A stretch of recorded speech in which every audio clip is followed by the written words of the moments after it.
So one of the things I found interesting was I saw in an article that the temple we see the droids building at Luke Skywalker's place is going to be the one that's going to be destroyed. Um, Apparently in 21 or 28 ABY. And people are like, oh, you thought they weren't going to acknowledge the sequels? Well, nobody's saying they're not going to right now in some sense because they're still relatively new. Kathleen Kennedy's still there, and you can't really go shitting on the boss's stuff. But in all honesty, it doesn't really matter. Most of us who are enjoying these shows are not, acknowledging the sequels as being part of canon. And we don't have to.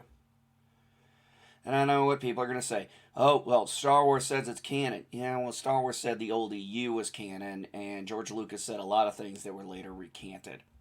So, and saying it's in the comic book so it's canon doesn't mean crap, even though this new canon, because Dave Filoni has shown in the past when he did Clone Wars, whatever was written on the paper, he was not going to hold himself to for his show, and he didn't. And there was a lot of things that T Canon did that overrode and basically made certain C Canon stuff apocrypha. Well, Dave Filoni's pretty much done that again with Bad Batch. If you look at um, the character from Rebels, the hidden Jedi, Kanan, I believe was his name. Sorry, I'm drawing a blank on that.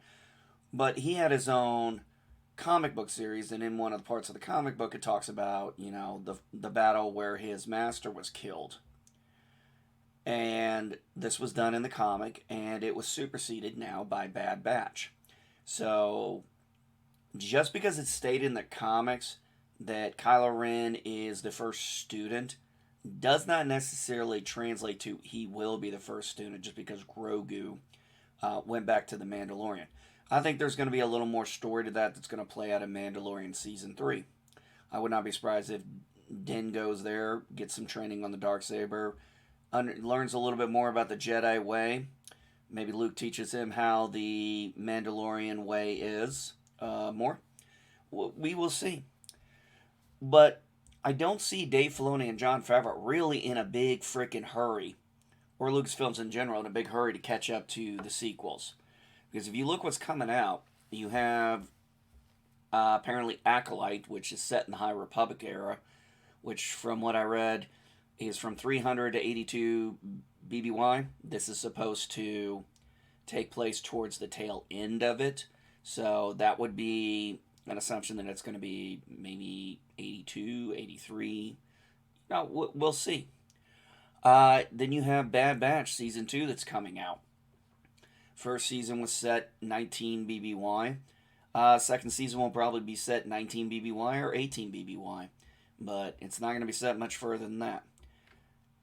The mini series of Obi-Wan is going to be set 9 BBY. The Star Wars Andor, the guy from Rogue One, that's going to be set 5 BBY. So they're filling in some gaps here and there. I don't know about that droid story. That one's looks like they don't know where that's set. And then there's going to be a movie coming out in 2025 called Rogue Squadron, and it looks like it's going to be set somewhere between 4 and 9 ABY, which would make sense. That'd be good. I did hear that from Michael Stackpole that Patty Jenkinson has been in talks with people who've written prior books on this, and said she was looking at taking Michael Stackpole's and Alan Alston's books as the template. Not necessarily saying you're going to do the same thing, but as a template to what she's going to do. So that gives me some hope that it'll be a good movie. The Mandalorian is set. The Mandalorian and the Book of Boba Fett were all set in 9 ABY. Ahsoka looks to be set in 9 ABY.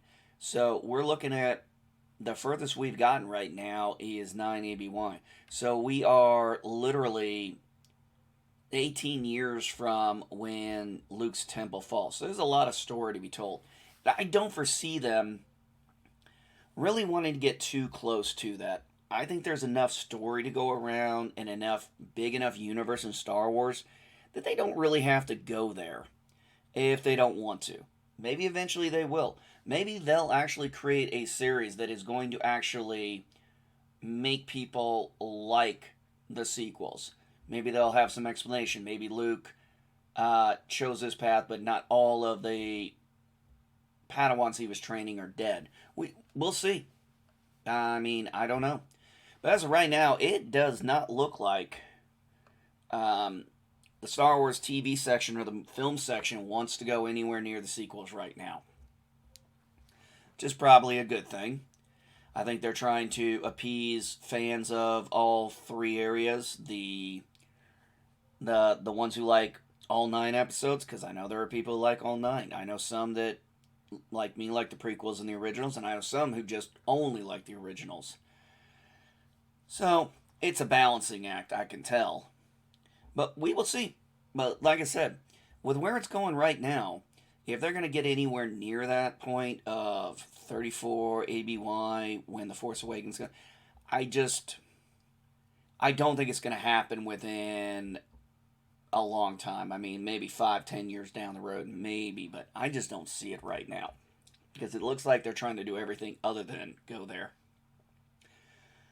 All right, folks, that's just my thought. Don't fear the sequels.